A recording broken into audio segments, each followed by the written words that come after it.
Welcome back to captain டிவியோட மனம் விட்டு பேசலாம். செல்வராஜ் சார், இதான் உங்க மக ஜெயஸ்ரீயா? கிட்டத்தட்ட நீங்க வந்து உங்க சொந்தக்காரங்கள், அதாவது உங்க சொந்தம் பந்தம் தாய் சகோதரி எல்லாரையுமே நீங்க 23 வருஷம் பார்க்கலன்னு சொல்றாங்க. என்ன காரணம்? பிடிக்கல, நான் வெளியே வந்துட்டேன். யாரையும் இன்ன வரைக்குமே யாரையுமே எனக்கு பிடிக்காது. அப்படியே பிடிக்காத ஒரு இடத்துல போய் உங்க பொண்ணை கட்டி வச்சிங்க. யாருங்க பொண்ணு வந்து நான் ஃபஸ்ட்லேயே வந்து அவங்ககிட்டே சொன்னாங்க, என் தங்கச்சி வீட்டிலே எங்கள் மச்சாங்கிட்டையும் சொன்னேன். இவங்க பொதுவாக வந்து நான் சொன்னேங்க, மெட்ராஸில் நீங்கள் பொண்ணு எடுக்க வேண்டாம், உங்கள் பையனுக்கு நீங்கள் நல்ல இடத்துல பாருங்க, நாங்கள் இருக்கிற பள்ளத்துக்கும் மேட்டுக்கும் நீங்கள் இருக்கிற மேட்டுக்கும் ஒத்து வராது. ஓப்பன் அதே தான் நான் சொன்னேன். என் சூழ்நிலையிலும் முடியாது. உங்கள் பையனுக்கு வந்து நீங்கள் வந்து அவருக்கு வந்து 28 போன ஜூன் மாதம் 27 முடிஞ்சு 28 பிறக்க போகிற டைமுங்க அவருக்கு. என் பொண்ணுக்கு வந்து போன ஜூன் மாதம் 13ஆம் தேதி தான் 14 பிறக்க போகுது. இப்போ இது இன்னைக்கு தான் கல்யாணம் டேட்டுங்க உங்களுக்கு. போன இதே ஜூன் 5 தான் உங்களுக்கு மேரேஜ் ஆச்சுங்க. கல்யாணம் பண்ணி கொடுக்கலாம். அவங்க தான் வந்து அதான் என்ன மேடம் நடந்ததுன்னா, வருஷம் இருந்தாங்க, நாங்கள் போனோம் ஊட்டிக்கு. வருஷம் இருந்தாங்க போயிடணும். அதுக்கு முன்னால் 2 மாதத்துக்கு முன்னாலே வந்து கேட்கும்போது ஜாதகம்லாம் பார்த்தோம், எல்லாம் பொறுத்தெல்லாம் சரியாக இருக்குது அப்படின்னு சொன்னாங்க. பார்த்தோம். அதுக்கு பிறகு யார் கொடுத்தாங்க? யாருங்க ஜாதகம்? நாங்கள் தான் கொடுத்தோம். ஏன் கொடுத்தீங்க? உங்களுக்கு இஷ்டம் இல்லைன்னா ஏன் கொடுத்தீங்க? எங்கள் ஒய்ஃபெல்லாம் இவங்க வந்து தனியாகவே நீ இருக்கிறியே, உங்கள் சொந்த பந்தத்தோடு நீ சேரணும், நீ சாவர காலத்துலேயாவது நீ ஒன்றா சேரணும், இப்படியே இருந்தீங்கன்னா நாங்கள் என்னை காப்பாற்றுறதுல இவங்க தாங்க, நீ இப்போ ஒன்றை வந்து நான் சேர்த்து வைக்கணும், கடைசி காலத்துலேயும் இவங்க தாய் தகப்பனோட நீ இருந்து ஒரு சந்தோஷமாக இருக்கணுங்கிற ஒரு இதில் இவங்க செஞ்சாங்க. இல்லை அவரும் வந்து லாஸ்ட் டேட்டில் வந்து எங்களுக்கு வந்து உடனே முடிக்கணும், அடுத்த அதாவது ஜூன் மாதம் முடிஞ்சதும் என் பையன் வந்து 28 வயசு ஆக போகுது, முடிக்கணும் அப்படின்னாருங்க. அப்புறம் நான் வந்து 2 பக்கமும் பேச முடியாத ஒரு நிலைமையாயிருச்சு. இவங்க இந்த பக்கமும் நான் பேச முடியல, அந்த பக்கம் தங்கச்சி வீட்டில் எதுவும் நான் பேச முடியாத நிலைமையாயிருச்சு. அது பிறகு சரின்னு சொல்லிட்டு கல்யாணம் நல்லா முடித்தோம். ஆனால் அதுக்கு பிறகு வந்து இன்னைக்கு தான் மெட்ராஸுக்கு காலடி வைக்கிறாங்க. ஸ்டெல்லா பேசணும், நீ பேசு. அம்மா, நாங்கள் எங்கள் சித்தி ஒரு தப்பு பண்ணிட்டாங்கம்மா. கல்யாணம் ஆகிட்டு 3 மாதம் கழிச்சு எங்கள் சித்தி போனாங்க, நாங்களும் தான் போனோம் கூட. ஏன் 3 மாதம் கழிச்சு போனீங்க? இவங்க வந்து ஏன் சொல்லாம கொள்ளாம அடுத்த வந்தாங்க? 5 மாசம் மேடம், கல்யாணம் ஆகி 5 மாசம் மேடம். சரி, கல்யாணம் ஆகி அடுத்த நாள் ஏன் அவ்வளோ சீக்கிரம் கிளம்பி எங்கிருந்து வந்தீங்க மொய் பணத்தெல்லாம் எடுத்துக்கிட்டு? அது எங்களுக்கு தெரியாதுங்க மேடம். மொய் பணம் எங்ககிட்ட யாரும் கல்யாணம் தாலி கட்டணும்னு நாங்க சொல்றோம். ஓபனா மொய் பணம் நாங்க மொய் பணம் கிட்ட கொடுத்தது, அவங்க அப்பாண்ட கொடுத்தது. இவங்களும் தாங்க மேடம் வாங்கினாங்க. போய் சொல்றாங்க மேடம், வாங்கினாங்க மேடம். 2 பேருமே வாங்கி அட்டன் டைமே இல்லைங்க மேடம், என்கிட்ட சொல்லாம கூட போயிட்டாங்க மேடம். ஜெயஸ்ரீ மனநிலைமை யாராவது யோசிச்சு பாத்தீங்களா? ஒரு 13-14 வயசு உள்ள ஒரு குழந்தை சொந்த பந்தத்தை பார்க்காத ஒரு இடத்துல கொண்டு போய் அந்த பொண்ணுக்கு கல்யாணங்கிற பேர்ல கல்யாணத்தை போட்டு அப்படியே கையை கழுவிட்டு ஊருக்கு கிளம்பி வரீங்க. எங்க வீட்டுக்காரரும் எங்க மாமா அவங்க கல்யாணத்துக்கு போனாங்க. வந்து அன்னைக்கு நாங்க தாலி எங்களுக்கு வந்து எங்களுக்கு விருப்பம் இல்ல, எங்களுக்கு எங்க பொண்ணு அங்க குடுக்கறதுக்கு விருப்பம் இல்ல.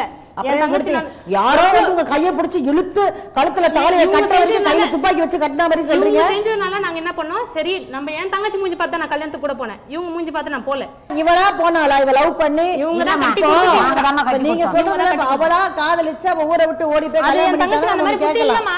என் தங்கச்சி மேல நான் என்னைக்குமே குறை சொல்ல மாட்டேன். என் தங்கச்சி தங்கம், இவங்க தான் பண்ணது. நான் அன்னைக்கும் சொல்றேன் இன்னைக்கும் சொல்றேன், இவங்க தான் பண்ணி வச்சாங்க அந்த குடும்பத்தை கட்டி வச்சது என் தங்கச்சி. இவங்க தான். என் தங்கச்சி வந்து ஒரு பிச்சை கட்சியோட மோசமா இருக்கிற அந்த ஊர்ல நான் பார்த்தேன். 2 வாட்டி போனப்போ இப்ப வந்து அவங்க பெரிய இதுவா பேசுறாங்க. 2 வாட்டி நான் போனப்போ எப்படி இருந்தா தெரியுமா தங்கச்சி? வயிறா எரிஞ்சிச்சு எனக்கு. ஃபர்ஸ்ட் வாட்டி போனப்போ தலை நிறைய பேனு. என் தங்கச்சி துணி பாத்தீங்கன்னா கறி துணி கூட யூஸ் பண்ண மாட்டாங்க, அந்த துணி போட்டுனா என் தங்கச்சி அவளே கேட்டு பாருங்க. அதுக்கப்புறம் நான் என்ன பண்ணேன், கூட்டுன்னு போய் என் தங்கச்சிய தலை வாரி பேனெல்லாம் வாரிட்டு அன்னைக்கு பேசுறோம். பேசிட்டு என்னம்மா நல்லா இருக்கேன்னா, நல்லா என் தங்கச்சி போய் சொல்ல குறையாதுன்னு சொல்லல, அவங்க மேல நல்லதா இருக்கிறேன் அப்படின்னா. ஏமா அதோட இவங்க பிரச்சனை பண்ணிட்டாங்க. திடீர்னு பொண்ணு என்னம்மா நான் வரமா ஊருக்குன்னு சொல்லிச்சு பொண்ணு. ஆனா இவங்க என்ன பண்ணிருக்கணும், மாப்பிள்ளையும் 2 பேரும் வாங்கன்னு ஒரு வார்த்தை சொல்லியிருக்கணும். இல்ல மாப்பிள்ளை அவங்க அப்பா கிட்ட கேட்டு இருக்கணும், இந்த மாதிரி நான் கூட்டின்னு போறேன் 2 பேரும் இன்னும் ஒரு வாரம் வச்சு அனுப்புறேன்னு எங்க சொல்லியிருக்கணும். ஆனா இவங்க அந்த தப்பு பண்ணிட்டாங்க, எதுவுமே கேட்கல. ஆனா நாங்க போன அன்னைக்கு வந்து இந்த பையனும் பேசல எங்க கிட்ட, வாங்க சொல்லி ஒரு வார்த்தை கேட்கல. அதே மாதிரி அவங்க அப்பாவும் ஒரு வார்த்தை வாங்க சொல்லி கேட்கல. அவங்க அம்மா மட்டும் என்ன எப்போ வந்தீங்க, நல்லா இருக்கீங்களா, இப்பதான் எங்களுக்கு ஊர் தெரிஞ்சுதா, காப்பி தண்ணி குடிங்கன்னு அவங்க அம்மா மட்டும் தான் சொன்னாங்க அந்த வார்த்தை. அதோட யாரும் எங்க கிட்ட பேசல. நீங்களாவது கூப்பிட்டுருக்கலாம்ல. அவங்க மதிச்சாதானுங்க மேடம் நாங்க மதிக்கிறதுக்கு. நீ பேசாத கொஞ்சம் இரு. 5 மாதம் ஆச்சு இங்கே கல்யாணம் ஆகி ஒரு ஃபோனு கூட பண்ணல. எப்படி மேடம் அவங்க மேலே மரியாதை வரும், எப்படி வான்னு சொல்லி கேட்பேன் நான். வந்தாரை வாழ வைக்கும் தமிழகம்னு சொல்றாங்க. வீடு தேடி வந்த ஒரு விருந்தாளியை வான்னு சொல்லலாம் இல்லையா? சரி அவங்கள விடுங்க, எங்களை ஒரு வார்த்தை எப்படி இருக்கீங்கன்னு ஒரு வார்த்தை நீங்க கேட்டீங்களா? அவங்கள விடுங்க, நீங்க உங்க மாமியார் மேல கோவம், என்ன கேட்ட கேள்வி கேளுங்க, என்ன மாதிரி கேள்வி கேட்டாங்க? எங்களை ஒரு வார்த்தை கேட்டீங்களா? சரி கேட்கல. அதுக்குள்ள இவர் என்ன சொல்லிட்டாரு, எங்க சித்தப்பா அவங்க தான் மரியாதை கொடுத்து நம்மளுக்கு பேசலையே, நீங்க ஒண்ணா இருக்கிறீங்க வாங்க போலான்ட்டாரு. இப்படி சொல்லிட்டாரு அவரு. வாங்க போலான்னு உடனே நாங்க கிளம்புறதுக்குள்ள என் பாப்பா என்ன சொல்லிச்சு, மா நானும் வரமா என்ன இட்டுன்னு போ, இப்படிதான் சொன்னா. பொண்ணு சொல்லிச்சு அந்த வார்த்தைட்டு டக்குன்னு என்ன பண்ண நேரத்துல உங்க மனசுல உனக்கு உங்க அம்மாவோட போகணும்னு ஒரு ஆசை இருந்திருக்கும் இல்லையா? இல்லைங்க மேடம், அவங்க சொல்லாம நான் என் பொண்ணை நான் கூட்டின்னு வரலம்மா. எங்க பொண்ணு நீங்க போனதுக்கு அப்புறம் அவ உத வாங்கணும் நீங்க யோசிச்சு சொல்லாதீங்க. அதுதான் வந்து இதுக்கோசம் தான் பயந்து நான் சொல்றேன். அவ சத்தியமா நான் சொல்லுவேன், என் தங்கச்சி நான் பயன்படுத்திட்டு இருக்காங்க என் தங்கச்சி. இதை மட்டும் நான் ஒத்துக்கவே மாட்டேன். என் தங்கச்சி எப்படி பேசுறாங்க எனக்கு தெரியும். என் பொண்ணு அன்னைக்கு வந்து கை நோக்குனாங்க என் தங்கச்சியை. கை நோக்காத. அவ வந்து பயப்படுறவ, கை நோக்கன ஏய் நான் அதிட்டு பயப்படுறவ அவ. அதனால நீ கை நோக்காத. என் தங்கச்சி மட்டும் என் தங்கச்சி மேல நீ கை நோக்கணும்னா அவ்வளவுதான் சொல்லி அன்னைக்கு நான் கேட்டேன். அவங்க அம்மா அது எங்க சித்தி பூச்சி கைத்து பூச்சி வெளியே தானாங்க. ஏய் போடி நீ வெளியே அப்படின்னு. அப்படியே இருந்து அதுக்கப்புறம் சொல்லிட்டு அன்னைக்கு நைட்டு நாங்க சாலா பேசணும். அவங்க பிரச்சனை பண்ணா கூட இவங்க சரிங்க சித்தி இட்டுன்னு வந்து தப்பு தான், என் பொண்ணை தங்கச்சி வரேன்னு சொன்னவனா அவங்க இட்டுன்னு போனது தப்பு தான். அதோட நாங்க விட்டுட்டு அந்த பேச்சு விட்டுட்டு இந்த மாதிரி இங்க எங்க வீட்டுக்காரர் வந்து சொன்னாரு, எங்க சரின்ட்டு அந்த குழந்தை இட்டுன்னு போயிட்டு அவங்க அத்தை காலில ஓய்வு வச்சாரு. இவங்க தான் மேடம் கூட்டிட்டு போனாங்க. கூட்டிட்டு போனப்ப எங்க மாமியார் அழுதாங்க. என்னத்துக்கு கூட்டிட்டு போறீங்க, இங்கே இருக்கட்டுமே அப்படின்ட்டு தான் அழுதாங்க. காலெல்லாம் விழுக சொல்லுங்க மேடம். அம்மா கூப்பிட்டாங்கன்னு சொல்லிட்டு நீ வந்துட்ட, அதனால வந்து இனிமேட்டு பண்ண மாட்டேன், நான் பண்ண தப்பு தான் சொல்லிட்டு மாமியார் காலை ஊந்துக்கோ அப்படின்னு சொல்லி சொன்னாரு. இவங்க தான் உனக்கு அம்மா மாதிரி நல்லா இருக்குன்னு அதுதான் புத்தி சொன்னாரு. ஆனா நாங்க அன்னைக்கு வந்து பிரிக்கணும் சண்டை பொண்ணுன்னு போல. அவங்க அம்மா என்ன சொன்னாங்க, நீங்க என்ன எல்ஐசி பில்டிங் கட்டி வச்சுக்கிறீங்களா வீட்டுல, நாங்க என் பொண்ணு அனுப்புறதுக்கு மாப்பிள்ளை அனுப்புறதுக்கு அப்படின்னு சொல்லி கேட்டாங்க. நாங்க சொன்ன எல்ஐசி பில்டிங் இல்ல, நாங்க இருக்கிறது தவுளுண்டு வீடுன்னு தெரிஞ்சுதான் உங்க வீட்டுக்காரர் வந்து பார்த்துட்டு தான் பொண்ணு எடுத்தாரு, இது தெரியாமலாம் எடுக்கல அப்படின்னு சொல்லி நாங்க அன்னைக்கு கேட்டோம். அதுக்கப்புறம் கூட பிச்சை எடுக்கட்டுமா, நாங்க அனுப்ப வேண்டியதுதானே. மறுநாள் காலை இவங்க வந்து உங்களை கைத்து பூச்சி தரனால அந்த பையன், அதனால இவங்க என்ன பண்ணாங்க, நைட்டு சாப்பிடல, நாங்களாம் சாப்பிட்டோம். மறுநாள் காலையும் இவங்க சாப்பிடல. அதுக்கு அந்த பையன் வந்து என்ன சொன்னா, இங்க பாருங்க மரியாதை சாப்பிட்டா வீட்டுல இருங்க, இல்லைன்னா எல்லாரும் மொத்தமா வெளியே போங்க. உங்க வீட்டை நம்பி தானே நாங்க வந்தோம், வெளியேற எங்களுக்கு யாராவது தெரியுமா? அதே நான் அந்த நேரத்துல பஸ் இல்லை நாங்க எவ்வளவு லோல் பட்டு இருப்போம், அதை நீ கொஞ்சம் யோசிச்சா? அது உடனே வெளியே போங்கன்னொடனே நாங்க அப்பயே எங்க சித்தப்பா கிட்ட திட்டினேன், எப்பா நம்ம என்ன சாப்பாட்டுக்கு இல்லாத பாப்பா இந்த வீட்டுக்கு வந்தோம், நீ என்னப்பா அவங்க போன்னு சொல்ற வரைக்கும் எங்களை வச்சுன்னு இருக்கிறேன்ட்டு அப்பயே நாங்க வண்டி எடுத்து பொண்ணுகிட்ட கூட எங்களை பேச உள்ள, பொண்ணுகிட்ட போயிட்டு வரேன்னு கூட நாங்க சொல்ல, அவங்க மாமியார் கிட்ட தான் சொன்னோம், அவங்க மாமியார் கிட்ட தான் பேசணும். அந்த அவங்க வந்து அவங்க மாமியார் நல்லவங்க தான், அவங்க தப்பே பண்ண மாட்டாங்க, அதெல்லாம் நான் சொல்லுவேன். ஏன்னா அவங்க நல்லா பேசிருக்காங்க. மாப்பிள்ளையும் அப்பா வந்தா சரி கிடையாது, இதுதான் நான் சொல்லுவேன். மாப்பிள்ளையும் அப்பாவும் சரி கிடையாது. இவங்க தான் சண்டை வலிக்கிறது, இவங்க தான் போறப்பல இவங்க தான் சண்டை. சரி உங்க பொண்ணு வந்து நான் சந்தோஷமா இருக்கேன்னு சொல்றா. மேடம் நான் ஒன்று கேட்குறீங்களா? சொல்லுமா. எங்க மாமனார் அப்படி என்ன தப்பு பண்ணாரு? சொல்லு. தப்பு பண்ணாரு, என்ன தப்பு பண்ணல அவரு, எல்லாம் தப்பு தான். சரி அவர் மரியாதை கொடுக்கலங்கிற காரணத்துக்காக நல்லா வாழ்ந்துட்டு இருக்கிற ஜோடியை பிரிக்க கூடாது இல்லையா? அதை நாங்க பிரிக்கணும் சொல்லமா, எங்க வீட்டுக்கு வரலையே அதுதான் காரணம் நாங்க சொல்றோம். இப்ப கூட சொல்றோம் எங்க வீட்டுக்கு அனுப்பல காரணம். 2 நாள் நாங்க எத்தனை வாட்டி போன் பண்ண தெரியுமா, பொங்கலுக்கு அனுப்புறோம் நாங்க. பொங்கலுக்கு இது காட்டுல வேலை, தீபாவளிக்கு ஒரு சித்தப்பா போனாரு அனுப்பல, நாங்க கடா வெட்டணும் சொல்லிட்டு கடாவும் வெட்டல. அப்ப கடா வெட்டல. ஆனா நான் சொல்லட்டா, சொல்லுங்கம்மா.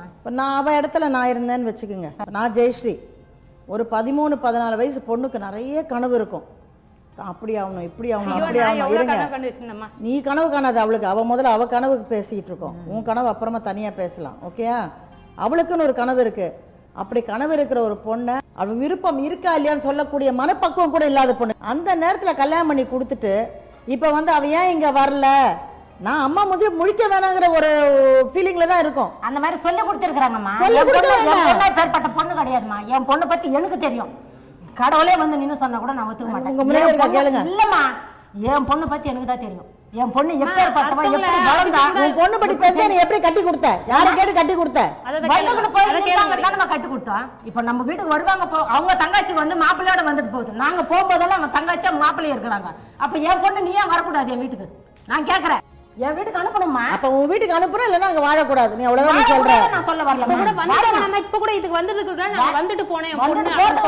ஏன்னா நாங்க போன் பண்ணாம சரியா பதில் போகல, அவன் பதில் கொடுக்கிறது கிடையாது. மாப்பிள்ளை வந்திருக்காங்க, நாங்க காட்டுல இருக்கோம், என்ன சொல்றேன் எனக்கு ஆசை இருக்காதா? அதாவது உங்களுடைய பிரச்சனை வந்து பொண்ணு இங்க எங்களோட வந்து கொஞ்ச நாள் சிரிச்சு சந்தோஷமா இருந்துட்டு போனோம், ஒரே பொண்ணு போயிட்டாங்கிறது தான் உங்க வருத்தம், வேற எந்த வருத்தமும் இல்ல. அவ கணவனை விட்டு பிரிஞ்சு வாழணுங்கிறது அது கிடையவே கிடையாது. இப்போ இவர் இருந்தாலும் சரி, அவங்க மாமனார் இருந்தாலும் கிட்ட பேச மாட்டேன், நம்ம கிட்ட வர மாட்டேன், அவங்க கிட்ட பூந்துக்குது. அப்ப நம்மளுக்கு எப்படி இருக்கும்? பாசமா அன்பா நம்மளுக்கு எப்படி இருக்கும்? பெத்தவங்க பாசம் இருக்காங்க. இவனுக்கு இருக்கிற பாசம் அவன்லாம் இவன் கேட்கற என்ன போடி மாடின்னு அடிச்சுப்பாடி உன் அரப்படி மேல இருந்து கீழே வரலாம் என்ன கேட்கறாங்க பக்கத்துல பாருங்க அவங்க மாமா இருக்காரு அவரை கேளுங்க அவர் கேளுங்க நாங்க இல்ல அவர் கேளுங்க பேச முடியல அவங்க ஆத்தா அவங்க ஆயா எல்லாருமே 5 பேர் என்ன கேக்குறாங்க ஊருக்கு போயிட்டு வந்த அன்னைக்கே வண்டி இறங்கணும் ஊட்டி விட்டு எங்க நாத்திரவன் போர் பண்ணி கூட நான் சொன்னேன் அம்மா நான் போயிட்டு வரேம்மா அப்படின்னா நல்லபடியா போயிட்டு வரேன் அப்பேற்பட்ட பேச்சு என் காது கேட்க முடியும். சரி இப்ப நான் ஒண்ணு கேக்குறேன் ஒரு பெத்த தாயா நீங்க அங்க கட்டி கொடுத்ததுக்கு காரணம் வந்து உங்க மக சந்தோஷமா இருக்கணும். ஆமாம்மா அப்பப்போ வந்துட்டு உங்களை வந்து பாத்துட்டு போகணும் ஓகேங்களா? இப்ப 2ல 1 நடந்திருக்கு 1 நடக்கல. ஆமா அவ அங்க சந்தோஷமா இருக்கிறதா சொல்றா. ஆனா வந்து போக இதுவரைக்கும் வரவே இல்லைங்க மேடம். ஒரு தடவை கூட வரல. இப்போ இது கூட நான் வரதுக்கு எனக்கு விருப்பமே இல்லைங்க. இந்த மாதிரி வந்து இந்த மாதிரிலாம் இருந்து நம்ம தங்கச்சியோட குடும்பம் இந்த மாதிரி இந்த நிலைமைக்குள்ள ஒரு அளவு ஆயிடுச்சு அப்படி எனக்கு மனசு ரொம்ப கஷ்டமாயிருச்சுங்க. அத்தனையும் போயிங்க மேடம். அத்தனையும் போயிங்க மேடம். இவர் சொல்ற அத்தனையும் போய் மேடம். என்கிட்ட சொன்னாரு நான் 4 மாசமா இங்க இல்லன்ட்டு 4 மாசமா இங்க தாங்க மேடம் இருந்துட்டாரு. அப்படின்னு இவங்க தான் மேடம் சொன்னாங்க. காட்டுல வேலூர்ல தான் இருக்காரு. அத்தனையும் போயின்ற நானே நான் சொல்றேன். நான் பேசுனேன் என்ன கேளு விட்டு போறதுக்கு நான் பேசுனேன் என்ன கேளு இல்லம்மா மூட்டை முடிச்சோட வந்திருக்காங்க பாரு வேன்ல. ஆமா மூட்டை முடிச்சோட வந்திருக்கோம். உன்கிட்ட தூக்கி போறா வந்திருக்கோம். போ எனக்கு துண்டா கட் பண்ணிட்டு போறதுக்கு தான் வந்திருக்காங்க. ஆமா போ. எனக்கு அம்மா அப்பாவே வேண்டாம் மேடம். எழுதி கையெழுத்து போட்டு கொடுத்துட்டு சொல்லுங்க மேடம். எனக்கு அம்மா அப்பாவே வேண்டாம் மேடம்.